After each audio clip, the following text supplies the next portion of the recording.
Hello everyone, আশা করি সবাই ভালো আছেন। এই ভিডিওতে আমরা ট্রাই এন্ড অ্যাকসেপ্ট কি কারণে ইউজ করা হয় এবং কিভাবে ইউজ করব এই জিনিসটা দেখব। শুরু করা যাক। এটার জন্য আমরা একটা ইনপুট নিয়ে নিচ্ছি। তো আমরা নিলাম x ইকুয়ালস টু ইনপুট। এখন আমরা এই x-টাকে আমরা একটা ইন্টিজারে কনভার্ট করে দিই। তাহলে x ইকুয়ালস টু ইন্টিজার। এখন আমরা প্রিন্ট করব এই x এর সাথে +5 যোগ করে দিলাম। এখন আমরা যদি কোডটা রান করে ধরেন একটা নাম্বার যদি দেই, এখানে ধরেন সামথিং 45 দিলে আমার কোডটা ঠিকঠাকভাবে রান হচ্ছে।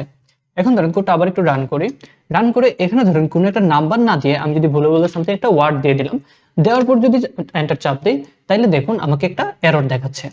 এখন এই যে এরর আসছে, এই এররটা কিভাবে হ্যান্ডেল করব, এই হ্যান্ডেল করার জন্য আমরা ট্রাই এন্ড অ্যাকসেপ্ট এই জিনিসটা ইউজ করি। এখন এই এরর আসলে কি প্রবলেম হয় এটা একটু দেখি। যেমন ধরেন আমি যদি এখানে একটা লাইন লিখি যে প্রিন্ট লিখলাম ডান সাকসেসফুলি। এখন ধরেন আমি যদি কোডটা আবার একটু রান করে এখন ধরেন আমি যদি কোনো একটা ওয়ার্ড বসাই, এন্টার চাপি, তাহলে দেখবেন যে আমার কোডটা রান হয় নাই।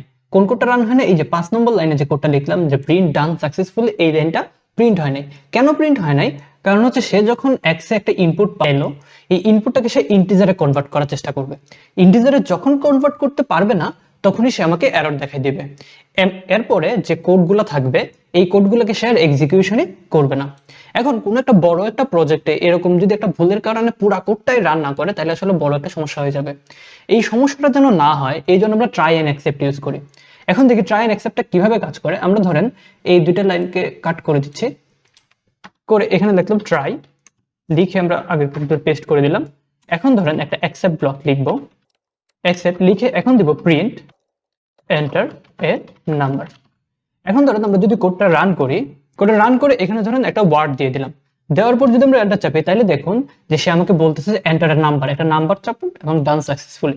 এর মানে কি হলো, সে একটা ওয়ার্ড চাপলে এখানে ট্রাই ব্লকের ভিতর প্রথম ঢুকবে, ঢোকার পর যদি দেখে কোনো একটা ভুল বা এরর পায়, মানে দেখুন এখানে ওয়ার্ডটাকে সে ইন্টিজারে কনভার্ট করতে পারতেছে না, মানে একটা ভুল পাইলো, সে ভুল পাইলে কি করবে, অ্যাকসেপ্ট ব্লকে চলে যাবে। অ্যাকসেপ্ট ব্লকে যাওয়ার পর সে বাকি যে কোডটা আছে বাকি কোডটাকে সে সাকসেসফুলি এক্সিকিউশন করবে। এখন ধরুন আমি যদি ভালো মানে একটা ঠিক ইনপুট দেই, যেমন ধরুন এখানে আমি একটা নাম্বার দিলাম 5, তাইলে কি হবে দেখুন, তাইলে আমাকে 10 ডান সাকসেসফুলি, তাইলে কি হলো, এখানে সে একটা ইনপুট পাইলো, ইনপুটটাকে ইন্টিজারে কনভার্ট করে প্রিন্ট x+5। এখন যেহেতু ট্রাই ব্লকের ভিতর কোনো সে এরর পাই নাই, তাইলে সেই অ্যাকসেপ্ট ব্লকের ভিতরেই আর যাবে না, না যে তারপর একদম শেষে যে লাইনটা আছে প্রিন্ট ডান সাকসেসফুলি, এটাকে সে প্রিন্ট করে দিল। এখন এই যে লাস্টের যে লাইনটা লিখলাম প্রিন্ট ডান সাকসেসফুলি, এটাকে একটু অন্যভাবে লেখা যায়। আমরা এটাকে কেটে দেখি। আমরা যদি একটা ফাইনালি ব্লক করার পর আমরা যদি এখন দেখি, এখন যদি কোডটা রান করে আমি যদি এখানে একটা ওয়ার্ড দেই তাইলে কি হবে, তাইলে দেখুন আমাকে এন্টারের নাম্বার দেখাচ্ছে ডান সাকসেসফুলি। তাহলে এই যে ফাইনালি ব্লকটা, এই ফাইনালি ব্লকটা বোঝায় যে আপনার কোড ভুল থাকুক অথবা ঠিক হোক, সে এটাতে কেয়ার করে না। সে কি করবে, আমার এই ট্রাই এন্ড অ্যাকসেপ্ট কাজ শেষ হওয়ার পর সে নিজের ভেতরে যে কোডটা লেখা আছে এই কোডটাকে রান করে দিবে। তো আশা করি ট্রাই এন্ড অ্যাকসেপ্ট সম্পর্কে মোটামুটি একটা ধারণা আপনাদের হয়ে গেছে।